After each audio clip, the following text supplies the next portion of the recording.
अगले भाग में आज हम पढ़ेंगे इसी पाठ का आगे का भाग।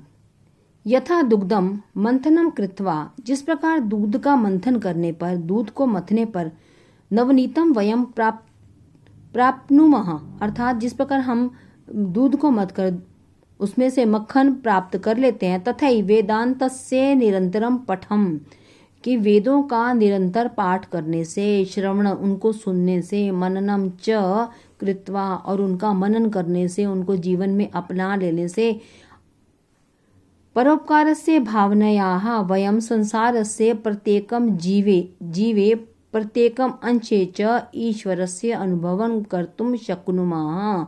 अर्थात यदि हम उस दूध को मंथन करके जिस प्रकार से हम मक्खन को प्राप्त कर लेते हैं, उसी प्रकार के वेदों का पठन करने से, उनका श्रवण करने से, उनको मन में उतारने से, जीवन में उनकी कही बातों को मन में उतारने से, जीवन में अपनाने से, परोपकारस्य भावना वयम संसारस्य, कि परोपकार की भावना से हम संसार की प्रत्येक जीवन में, प्रत्येक अंश में ईश्वर के अनुभव को प्राप्त कर सकते हैं, उसका अनुभव हम महसूस कर सकते हैं। तस्य दर्शनम अभी कर्तुम शक्नुमः, और उनके दर्शन भी कर सकते हैं कि प्रत्येक कण में ईश्वर का वास होता है। हे राजन, एतत् एव तव प्रश्नस्य प्रथमस्य प्रश्नस्य उत्तरमस्ति, यह आपके पहले प्रश्न का उत्तर है कि ईश्वर कहाँ होते हैं। इति श्रुत्वा राजा चकितो अभवत्। तत्पश्चात सा एकम तैलयुक्तम दीपकम अयाचत, उसके पश्चात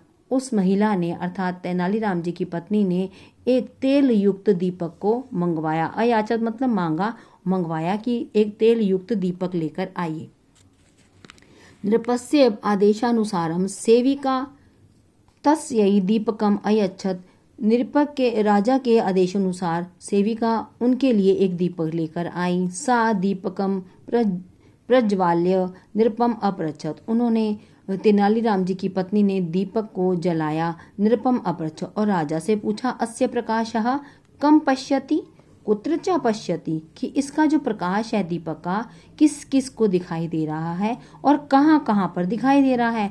राजा औत्तरत अर्थात उत्तर दिया, राजा ने उत्तर दिया, अस्य प्रकाशः सर्वान् पश्यति, प्रकाश तो सबको दिखाई दे रहा है, सर्वत्र च पश्यति, और सब और दिखाई दे रहा है। इति श्रुत्वा स अवदत्, उसने कहा, तेनालीराम जी की पत्नी ने कहा, तथैव ईश्वरः अपि सर्वान् पश्यति, इसी प्रकार जो ईश्वर है वे भी सबको देखते हैं। सर्वत्र च पश्यति, और सब और देखते हैं। अस्माकं प्रत्येकम कार्यम अपि पश्यति, ईश्वर हमारे सभी कार्यों को देखते हैं।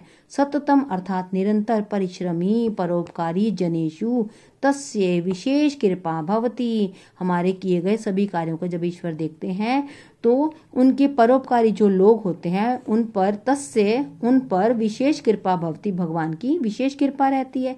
एतत् तव द्वितीयस्य प्रश्नस्य उत्तरम अस्ति, यह आपके दूसरे प्रश्न का उत्तर है। तदा राजा तृतीयस्य प्रश्नस्य उत्तरम अपृच्छत्, तब राजा ने अपने तीसरे प्रश्न का उत्तर पूछा। प्रश्नम श्रुत्वा स अवदत्, प्रश्न को सुनकर तेनालीराम जी की पत्नी बोली, हे राजन, अधुना अहम तव गुरु, अब मैं तुम्हारी गुरु बन गई हूँ। आपके दोनों प्रश्नों के उत्तर मैंने दे दिए, अब मैं आपकी गुरु हूँ। यतः अहम तव शंकानां समाधानम करोमि, जब मैं अब आपकी शंका का समाधान कर रही हूँ। अतः भवान स्वजमा आसनम, यह है स्वजमा आसन, अपना आसन जो है, अपना जो सिंहासन है, मह्यम यच्छतु, अब मैं क्योंकि आपकी गुरु हूँ, अब आपकी किसी शंका का समाधान मैं अब जो करूँगी उसके लिए आपको एक काम करना होगा कि अपना जो आसन है मुझे दे दीजिए, अपने सिंहासन पर मुझे बैठा दीजिए। किंचित कालांतरार्थ भवान मम स्थाने तिष्ठतु। इति श्रुत्वा नृपः स्व आसनम तस्यै अयच्छत्, कुछ सोचने के पश्चात, कुछ समय के पश्चात, भवान आप मम स्थाने तिष्ठतु, कुछ देर के लिए आप मेरे स्थान पर बैठ जाइए। यह सुनकर राजा अपने सिंहासन से उठे और उन्होंने अपना स्थान, अपना जो सिंहासन था, इस महिला को दे दिया, तेनालीराम जी की पत्नी को। स्वयं च तस्याः स्थाने अधः तिष्ठत्। अधः होता है नीचे, और स्वयं उनके स्थान पर, तेनालीराम जी की पत्नी के स्थान पर जाकर नीचे बैठ गए जमीन पर। सा महिला नृपस्य आसनम उपविश्य अवदत्।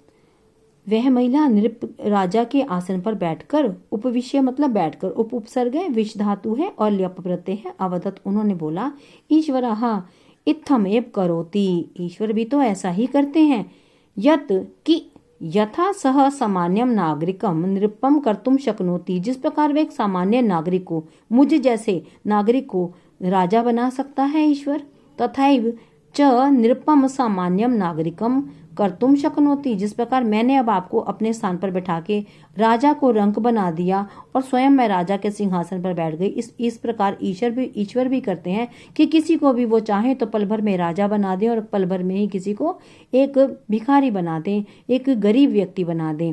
अतः ईश्वरस्य असंभवम ईश्वरः असंभवम संभवम करोति, संभवम च असंभवम करोति। इसी प्रकार ईश्वर असंभव कार्य को भी संभव कर देते हैं और संभव कार्य को भी असंभव।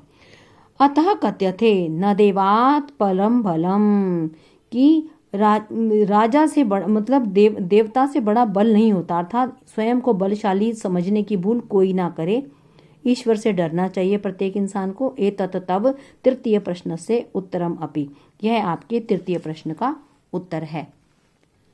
इति उक्त्वा, यह सुनकर सा स्वस्थाने आगत्य अंजलिम बुद्ध्वा अतिष्ठत्, यह सब कहकर, ये सब कहने के पश्चात वे तेनालीराम जी की पत्नी स्वस्थाने आगत्य अपने स्थान पर नीचे जमीन पर बैठ गईं। अंजलिम बद्ध्वा अतिष्ठत्, जैसे कहते हैं ना, हाथ बांधकर बैठ गईं कि देखिए अब राजा मेरी बात से संतुष्ट हुए या नहीं हुए, उनका जवाब सुनने के लिए। एतत् श्रुत्वा नृपः प्रसन्नो भूत्वा, ये सब सुनकर, ये सब अपने तीनों प्रश्नों के उत्तर उनसे जानकर प्रसन्न होकर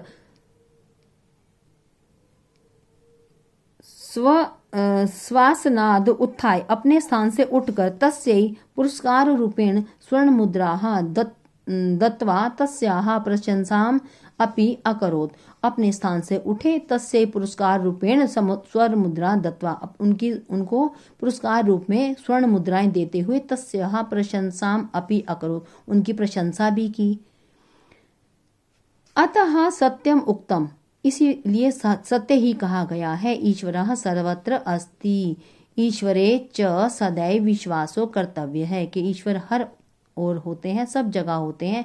ईश्वरे सप्तमी विभक्ति का एक वचन है बेटा, ईश्वर पर, ईश्वर में च सदैव विश्वासो कर्तव्य, हमें सदैव विश्वास करना चाहिए कि भगवान होते हैं हमारे सभी, बेटा वो सभी कार्यों को, छोटे से बड़े सभी कार्यों को देखते हैं, सभी कार्यों को उन्हें महसूस करते हैं और उनका दंड भी और उन्हें पुरस्कार भी अवश्य ही देते हैं, जिस प्रकार की राजा ने उनको पुरस्कार दिया। ईश्वरः, इसलिए कहा गया है कि ईश्वरः यत् करोति शोभनम करोति, कि भगवान जो भी करते हैं आपकी भलाई के लिए करते हैं, ऐसा नहीं जो आप चाहें वो भगवान आपको दें।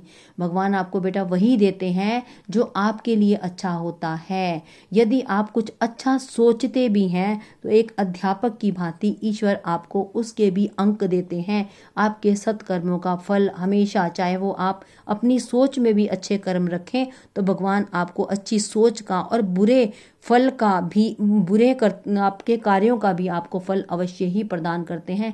कहते हैं भगवान के घर देर है परंतु अंधेर नहीं, आप जैसा कर्म करेंगे भगवान आपको वैसा फल अवश्य ही देंगे।